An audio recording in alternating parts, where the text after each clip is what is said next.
What's up, agents, and welcome back to another Division video. This one's a little bit different. We're going to have a chat. We're going to have a little chat about the state of the game. Don't forget to like, share, comment, and subscribe. I really would appreciate all your comments down below in this video. And let's get straight into it. Right, so it's been tough over this last season making some videos for the Division 2 because there's been some very conflicting opinions on what's good and what's not good. I'm very much a DPS builder. I understand there's other things available, but this season we have had the Catalyst, we've had Streamline, and we've had the Pecan. So three things that I think come the PTS everyone was very excited about, but Streamline kind of went wild during the PTS because it was like 87% I think it was, and 80% for the regular version, or 82 or something like that. And obviously then that got a huge reduction when it came into the live game. Now, I made some videos about Streamline, I made some videos about the Pecan, and then very recently I've made some videos about the Catalyst Mask now that it's working. And I'll start right back at the beginning of the season when we talked about Streamline.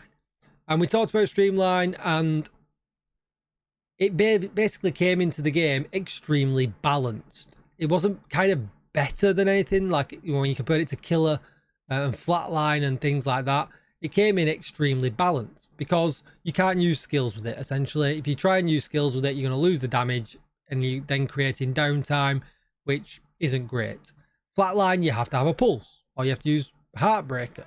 Killer, you've got to get a kill, so when you're in a team that can be more difficult. So they all have advantages and disadvantages, but it made it very balanced. Streamline came into the game in a quite a good balanced place. Now, I do wish that we could use it while we've got deployed skills. I think that really was kind of unnecessary to add that change, as well as the damage nerf. The damage nerf was probably the part that needed doing, but that's just my opinion. I do kind of think that it would have been nice, at least for a season, I guess, before we got other new things, to have that in the game like that. Then we'll talk about the Pecan. The Pecan kind of didn't meet any expectations. It's okay. It's not great. And it's probably going to get severely overshadowed when we get the Alpha Bridge mask from the main Manhunt mission at the end, the Master Manhunt mission at the end of the season. Because when we're going to be able to run an MG5 with 2 talents on, that is just going to overpower every other LMG that we've got in the game. Now, we have some other favourable LMGs in the game. For instance, LMGs do fairly well. We've got like the Iron Lung, which has purpose. And we've got the Pestilence, which does things like with the stacks and things like that. And then, with ARs and stuff and things like that. But unfortunately, the Pecan it's just going to lose its place. It came in, the Bullet King is underpowered comparison to it, but we never have to reload. So, depending on what content you're playing, it just came in, again, mid-balanced, right? It just came in, it wasn't the best, it wasn't not the best, it just came in very balanced. And then we'll talk about the Catalyst Mask. Now, in an OD build, it was about 5% less damage, plus the fact that you had to keep stacks up, which was problematic. It is very problematic because of the range and the timer that they go away. I really think they need to be adjusted. And then we did an all blue build where it actually benefited a little bit more. And on paper, it actually came out 6,913 damage ahead. So not even a percent. There was absolutely nothing in it at all. Like such a small damage number. But that in itself made it balanced because it does have the advantages of that you can ADS with fire. It gets 20% reload speed and it gets bonus armor. So you are, you're trading in, losing a bit of damage because you've got to keep the stacks up for them bonuses. Now, outside of this season, that's going to get a little bit more difficult unless you want to bleed yourself with a backfire, you want to run it with OD and, and things like that, because you have got to be causing status effects. It doesn't really work too well with status effects builds because it gives you status effects, which means they just have status effects for longer and things just die too easily in this game right now, right? So that's a little bit of a, But anyway, we digress. It's come in, again, not best in slot, but usable and fairly balanced. And it kind of gets me to the topic now where I really wanted to get to, because by this point I'm 5 minutes in and you're gonna be wondering, what is he talking about? Well, at the moment, this season, we've just hit expertise level 30. And there has been a little bit of conversation about it. Yannick brought it up on a live stream. Somebody asked about it, and they said they were considering what they were going to do with expertise. Are they going to cap it? There was no decisions made, but we don't know. But 30% weapon damage is a huge amount of damage. It's a lot of damage for someone to add to their gear. There is now a significant skill gap between, or damage cap, between somebody that is, you know, level 1 expertise to level 30. It's kind of grown over time. The power creep is really, really real. And what I'm going to do is I'm just going to play you this little clip right now. So this is my interview with Yannick. Luckily enough, I was able to go to Massive and actually have a sit-down chat with Yannick. And I'll link this video down below in the comments if you've not seen it. But listen to what I asked. So I played the game, forever at this point, and every time a season goes by, I feel like we are naturally getting stronger and stronger and stronger with expertise. Do you ever fear that the game's getting a little bit too easy? Is that a tough to act to kind of balance?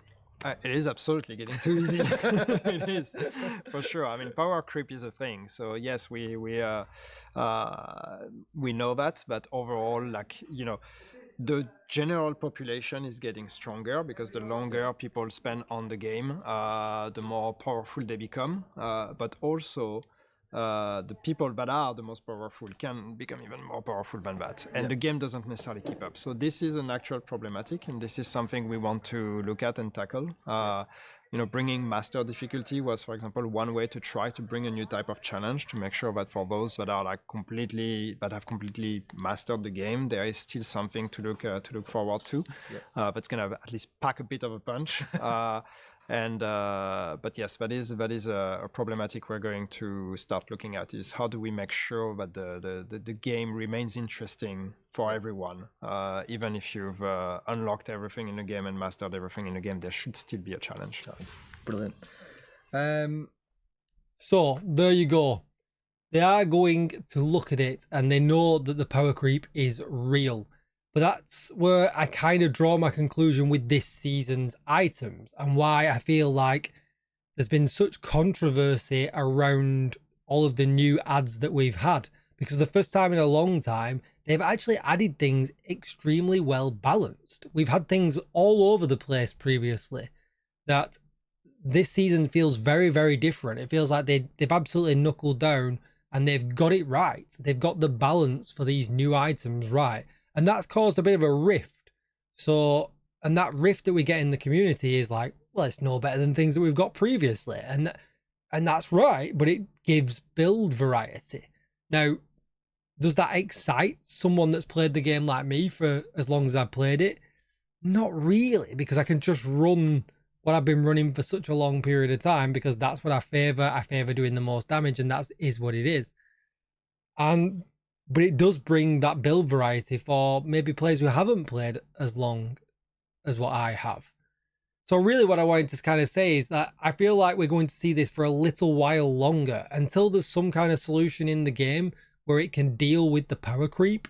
I really don't feel like they will be adding any more items that will increase that power creep even more than what expertise is already doing. We got the Lexington not long ago, and I know that's a sore subject because it's not been redelivered to a lot more players, but that thing's crazy good in comparison to anything else that we farm. You've got to find yourself an F2000 or a FAMAS otherwise, but the Lexington was just gifted to us and it's brilliant. Why would you use anything else? So in ARs, that's not just like against LMGs and everything else before anyone takes that out of context. But this is the problem. I think there's going to be a little while, maybe next season or the season after or whatever, until they really knuckle down and figure out that they need something more than master difficulty. Master difficulty comes along at the end of the season. It's not enough to keep a veteran player, engaged, but it's not difficult enough throughout the entire season. So they do know, they are aware about it. If you didn't check out this interview, please go and check it out. Like I said, I'll link it down below. But I really wanted to get everybody else's views on this. That's my views on it. I feel like we are going to go through a time now where everything will come into the game extremely balanced, which For me, I like some unbalance. I think I would much rather have things more powerful for a season and then them, maybe like a seasonal buff to ARs or a seasonal buff to glove stats. I don't know. It could be a million different things, and then they get taken away next season, because then even though they are adding things, that kind of spices up the modifiers as well. And maybe brings a bit more build diversity or seasonal diversity along the way as well. So very interested to see what your comments are down below. I did just think I wanted to do a bit of a build on this to kind of give my thoughts on this, just to see if I think I'm going crazy. There's a lot of stuff that I've been putting out recently. There's, unfortunately, it's got a bit spicy in the comments, and I really don't want it to be like that. But I just kind of wanted to put across my point of view and just kind of see if everyone else is on the same page and if that's really the general gist of what everybody else is thinking. So I look forward to reading the comments. I will reply to every single one, I absolutely promise. So do stick me a comment, like the video, subscribe if you don't, maybe join, and I'll see you in the next one. Bye-bye.